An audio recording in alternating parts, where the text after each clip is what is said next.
Pernah nggak sih kalian ngerasa udah kerja keras banget tapi tetap aja duit nggak pernah cukup? Atau mungkin kalian punya temen yang kayaknya hidupnya enak banget, bisa beli apa aja yang dia mau. Nah, coba bayangin nih, dari 100 orang di sekitar kalian, cuman 20 orang yang bisa disebut kaya. Sisanya, ya gitu-gitu aja atau bahkan struggle. Kenapa bisa begitu? Apa sih yang bikin sebagian besar orang nggak pernah bisa kaya? Di video kali ini, saya bakal ngejelasin alasan kenapa kebanyakan orang bakal tetap miskin. Dan yang lebih penting, saya juga bakal kasih tahu apa yang bisa kalian lakuin buat jadi bagian dari 20% orang yang sukses itu. Guys, sebelum kita ngomongin kenapa kebanyakan orang nggak bisa kaya, kita perlu paham dulu nih, apa sih sebenarnya yang dimaksud dengan kaya? Nah, ini mungkin bakal bikin kalian beda pendapat, tapi ternyata definisi kaya itu nggak sesederhana yang kita pikir. Coba bayangin kamu lagi jalan-jalan di mall, tiba-tiba kamu lihat orang pakai jam tangan mewah, bawa tas branded, dan masuk ke toko-toko mahal. Pasti langsung mikir, wah orang kaya nih. Tapi tunggu dulu, apa benar sesederhana itu? Sebenarnya, kekayaan itu relatif banget guys. Maksudnya gimana? Gini, kamu mungkin merasa kaya kalau dibanding sama teman-teman kampus kamu. Tapi coba deh kamu bandingin diri kamu sama temenmu yang punya bisnis sukses beromset miliaran, pasti langsung berasa miskin kan? Nah, ini yang bikin definisi kaya jadi tricky. Ada satu teori menarik nih, yang namanya aturan 20% teratas. Intinya, kamu bisa dianggap kaya kalau kualitas hidup kamu udah masuk 20% teratas dibanding orang-orang di sekitar kamu. Jadi, kalau di lingkungan kamu ada 100 orang, kamu baru bisa dibilang kaya kalau udah ngalahin 80 orang lainnya dalam hal kualitas hidup. Tapi ini juga nggak sesederhana itu. Coba deh kita lihat dari sisi yang beda. Kalau kita bandingin standar hidup kita sekarang sama orang-orang zaman dulu, sebenarnya kita semua udah jauh lebih kaya. Nggak percaya? Coba deh pikirin raja-raja zaman dulu yang katanya super kaya itu. Mereka nggak punya smartphone, nggak bisa nonton Netflix, bahkan nggak bisa jalan ke mall kapan aja mereka mau. Kalau dipikir-pikir, hidup kita sekarang udah jauh lebih enak kan? Ada quote menarik dari Warren Buffett nih, salah satu orang terkaya di dunia. Dia bilang, kekayaan bukan tentang berapa banyak uang yang kamu punya, tapi tentang kebebasan yang kamu miliki. Nah, ini bisa jadi perspektif baru buat kita dalam mendefinisikan kekayaan. Oke guys, kita udah ngebahas definisi kekayaan. Sekarang yuk kita coba lihat faktor-faktor besar yang bikin sebagian orang bisa kaya, sementara yang lainnya ya gitu-gitu aja. Pertama nih, kita nggak bisa pungkiri kalau akses terhadap sumber daya itu penting banget. Coba deh bayangin, kamu lahir di desa terpencil yang bahkan listrik dan internet aja susah. Gimana mau jadi programmer jago kalau fasilitas buat belajar coding aja susah, iya kan? Nah, ini yang bikin orang-orang di negara maju punya head start dalam lomba jadi kaya. Tapi jangan patah semangat dulu. Ada quote keren dari Jack Ma nih. Jika kamu miskin pada usia 35 tahun, kamu pantas menyalahkan dirimu sendiri. Maksudnya bukan buat nyalahin kalian ya, tapi lebih ke arah bahwa di era informasi ini, kita punya banyak kesempatan buat ngejar ketertinggalan. Dan itu membawa kita ke poin kedua, informasi dan pendidikan. Zaman sekarang, dengan adanya internet, kita bisa belajar apa aja, kapan aja, di mana aja. Mau belajar bikin aplikasi? Ada. Mau belajar investasi, udah banyak banget sumbernya. Jadi akses ke informasi dan pendidikan ini bisa jadi game changer buat nasib finansial kita. Nah, faktor ketiga yang sering dilupain nih, budaya dan agama. Coba deh perhatiin, ada beberapa budaya yang emang mendorong orang buat jadi entrepreneur, sementara budaya lain lebih menghargai stabilitas kerja. Nggak ada yang salah sih, cuman ini bisa ngaruh ke peluang kita buat jadi kaya. Terakhir, jangan lupa soal infrastruktur. Bayangin deh, kamu punya ide bisnis online yang bagus, tapi kalau di daerah kamu internetnya lemot, ya susah juga kan? Nah, ini juga salah satu faktor yang bikin beberapa negara atau daerah lebih gampang menghasilkan orang-orang kaya. Tapi ingat ya guys, semua faktor makro ini bukan alasan buat nyerah.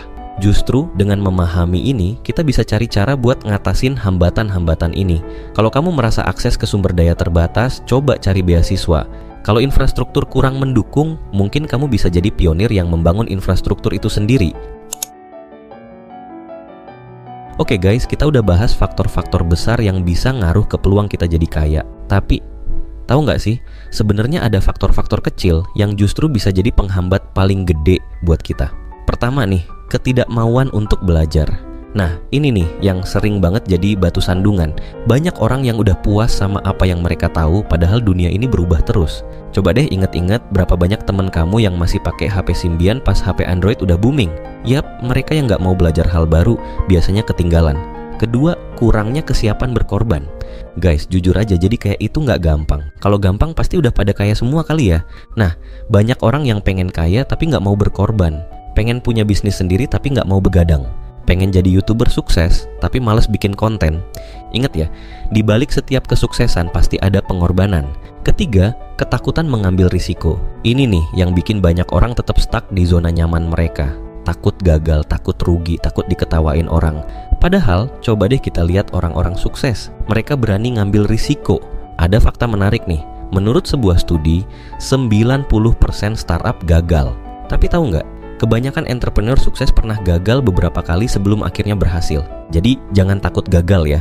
Terakhir, ketidakmampuan menunda kepuasan. Nah, ini nih yang bikin banyak orang tetap miskin. Pengen beli ini itu sekarang juga, padahal sebenarnya bisa ditunda. Alhasil, uang habis buat hal-hal yang sebenarnya nggak terlalu penting. Ada eksperimen terkenal namanya marshmallow experiment. Anak-anak dikasih pilihan, makan 1 marshmallow sekarang atau tunggu 15 menit dan dapat 2 marshmallow. Ternyata anak-anak yang bisa nunggu pas udah gede hidupnya lebih sukses loh.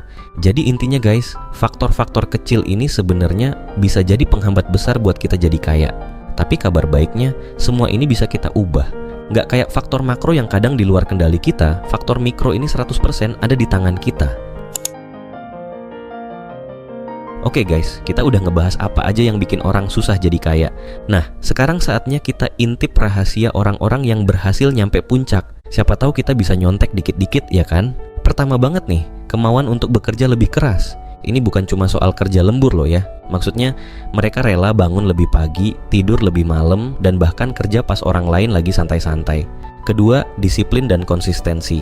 Nah, ini nih yang sering dilupain. Banyak orang bisa kerja keras tapi cuma sebentar. Orang-orang sukses, mereka konsisten. Mereka nggak cuma semangat di awal tapi terus konsisten meski udah capek, bosen, atau bahkan pas udah mulai sukses. Ada quote keren dari Will Smith nih, disiplin itu kunci kebebasan. Maksudnya, dengan disiplin kita bisa bebas dari kebiasaan buruk yang ngehambat kita jadi kaya. Ketiga, pembelajaran terus-menerus. Orang-orang sukses ini nggak pernah puas sama apa yang mereka udah tahu. Mereka terus belajar, baca buku, ikut seminar, bahkan belajar dari kegagalan mereka sendiri. Fakta menarik nih, rata-rata CEO membaca 4-5 buku sebulan. Bandingkan sama rata-rata orang yang cuma baca 2-3 buku setahun. Beda jauh kan? Keempat, kemampuan beradaptasi dengan perubahan. Dunia berubah cepat banget guys. Yang nggak bisa beradaptasi, ya ketinggalan. Orang-orang sukses ini pinter banget baca tren, bahkan kadang mereka yang bikin tren itu sendiri. Tapi jangan patah semangat dulu. Karakter-karakter ini bisa kita latih kok. Tinggal gimana kita mau usaha buat ngembangin diri kita. Oke guys, kita udah tahu nih karakteristik orang-orang sukses. Sekarang saatnya kita bahas strategi konkret buat masuk ke klub eksklusif 20% teratas itu. Siap-siap ya, soalnya ini bisa jadi game changer buat hidup kalian. Pertama, kita mulai dari yang paling penting, mengidentifikasi peluang. Guys, peluang itu ada di mana-mana tapi nggak semua orang bisa ngelihat. Kuncinya, jeli dan peka sama perubahan di sekitar kita. Misalnya nih, pas pandemi kemarin, banyak yang ngeluh bisnis offline sepi. Tapi ada juga loh yang justru sukses gara-gara pinter lihat peluang bisnis online. Ada quote keren dari Peter Drucker nih, "Wherever you see a successful business, someone once made a courageous decision." Jadi, berani ambil keputusan pas ngeliat peluang itu penting banget. Kedua, mengembangkan keterampilan bernilai tinggi. Nah, ini nih yang sering dilupain. Banyak yang fokus cari cara cepet kaya, padahal yang penting itu ningkatin skill kita. Coba deh perhatiin, orang-orang yang masuk 20% teratas itu biasanya punya skill yang nggak semua orang punya. Ketiga, membangun jaringan yang kuat. Ingat ya guys, your network is your net worth. Maksudnya, siapa yang kita kenal itu bisa nentuin seberapa sukses kita. Tapi jangan salah, membangun jaringan bukan cuma soal kenal banyak orang. Yang penting itu kualitas hubungannya. Keempat, mengelola keuangan dengan bijak. Nah, ini nih yang krusial banget. Percuma dapat duit banyak kalau nggak bisa dikelola dengan benar. Orang-orang yang masuk 20% teratas itu biasanya pinter banget ngatur duit mereka. Oke guys, kita udah bahas strategi-strategi ampuh buat masuk ke 20% teratas. Tapi tahu nggak, seringkali musuh terbesar kita itu bukan dari luar, tapi dari dalam diri sendiri. Yap, kita bakal bahas gimana cara ngatasin hambatan mental yang sering bikin kita stuck. Pertama, kita mulai dari yang paling dasar, mengubah pola pikir. Guys, pola pikir itu kayak kacamata yang kita pakai buat ngelihat dunia. Kalau kacamatanya kotor atau minus, ya jelas apa yang kita lihat bakal nggak jelas juga. Carol Dweck, seorang psikolog terkenal, pernah bilang ada 2 jenis pola pikir, fixed mindset dan growth mindset. Orang dengan fixed mindset percaya kalau kemampuan mereka udah tetap dan gak bisa diubah. Sementara orang dengan growth mindset percaya kalau mereka bisa terus berkembang dan belajar. Kedua, mengatasi rasa takut akan kegagalan. Nah, ini nih yang sering banget jadi penghambat. Banyak orang yang punya ide brilian tapi nggak berani eksekusi gara-gara takut gagal. Ketiga, membangun kepercayaan diri. Ini krusial banget loh guys. Orang-orang yang masuk 20% teratas itu biasanya punya kepercayaan diri yang tinggi. Bukan berarti mereka sombong ya, tapi mereka percaya sama kemampuan mereka sendiri. Terakhir, mengatasi pengaruh lingkungan negatif. Guys, lingkungan itu ngaruh banget ke mindset kita. Kalau kita dikelilingi sama orang-orang yang selalu negative thinking, lama-lama kita juga bakal ketularan. Jim Rohn pernah bilang, kamu adalah rata-rata dari 5 orang terdekatmu. Jadi, mulai sekarang coba deh evaluasi lingkungan kalian. Apakah orang-orang di sekitar kalian mendukung mimpi kalian atau justru bikin kalian down?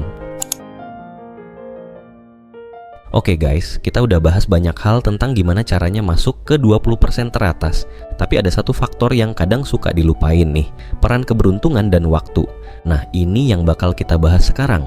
Pertama, kita mulai dari memanfaatkan peluang generasi. Setiap generasi itu punya peluang uniknya masing-masing. Misalnya, generasi boomer dulu punya peluang besar di real estate. Generasi milenial banyak yang sukses di dunia startup dan teknologi. Mark Zuckerberg pernah bilang, waktu terbaik untuk menanam pohon adalah 20 tahun yang lalu. Waktu terbaik kedua adalah sekarang. Artinya, meskipun kita mungkin merasa ketinggalan, sekarang tetap waktu yang tepat buat mulai. Kedua, mengenali dan memanfaatkan momentum. Guys, timing itu penting banget. Bisa jadi ide kita bagus, tapi kalau timingnya nggak tepat ya percuma. Terakhir, belajar dari kesuksesan orang lain. Ini penting banget guys. Kita nggak perlu selalu belajar dari kesalahan sendiri. Belajar dari pengalaman orang lain bisa ngirit waktu dan tenaga kita. Warren Buffett pernah bilang, lebih baik belajar dari kesalahan orang lain. Kamu nggak bisa hidup cukup lama untuk bikin semua kesalahan itu sendiri. Oke guys, kita udah bahas banyak banget nih tentang kenapa kebanyakan orang nggak bisa kaya dan gimana caranya masuk ke 20% teratas. Sekarang yuk kita ringkas semua yang udah kita bahas. Pertama, kita udah tahu kalau definisi kaya itu relatif. Bukan cuma soal punya duit banyak, tapi lebih ke kualitas hidup dan kebebasan finansial yang kita punya. Kedua, kita ngebahas faktor makro kayak akses ke sumber daya dan pendidikan. Meskipun ini kadang di luar kendali kita, tapi bukan berarti kita nggak bisa ngatasinnya. Ketiga, kita juga udah tahu faktor mikro yang sering jadi penghambat. Dari ketakutan ambil risiko, sampai nggak bisa nunda kepuasan. Nah, ini yang bisa kita ubah mulai dari sekarang. Terus, kita juga udah bahas karakteristik orang sukses. Ingat nggak? Kerja keras, disiplin, terus belajar, dan pinter beradaptasi. Ini semua skill yang bisa kita latih loh. Kita juga udah bahas strategi konkret buat masuk ke 20% teratas. Dari lihat peluang, ningkatin skill bangun network, sampai pinter ngatur duit. Dan jangan lupa subscribe channel ini supaya ngebantu kalian di journey ini. Terakhir, kita bahas soal peran keberuntungan dan waktu. Meskipun ada faktor luck, tapi dengan persiapan yang mateng, kita bisa maksimalin peluang kita. Nah, sekarang pertanyaan besarnya, apa yang bakal kalian lakuin dengan semua info ini? Saya tahu mungkin beberapa dari kalian ngerasa overwhelmed. Tapi ingat ya, perjalanan 1000 km dimulai dari satu langkah. Jadi mulai dari hal kecil. Mungkin kalian bisa mulai evaluasi pengeluaran kalian dan coba sisihkan minimal 10% buat ditabung atau diinvestasikan. Yang penting, jangan cuma jadi penonton di hidup kalian sendiri. Be the main character. Ambil kendali atas nasib finansial kalian. Dan buat kalian yang udah nonton sampai sini, saya yakin kalian punya potensi besar. Kalian udah selangkah lebih maju dari kebanyakan orang dengan nonton video ini dan dapetin semua info ini. Remember guys, your future is created by what you do today, not tomorrow. Sampai ketemu di video selanjutnya dan jangan lupa subscribe biar nggak ketinggalan konten-konten keren lainnya. See you on the next video.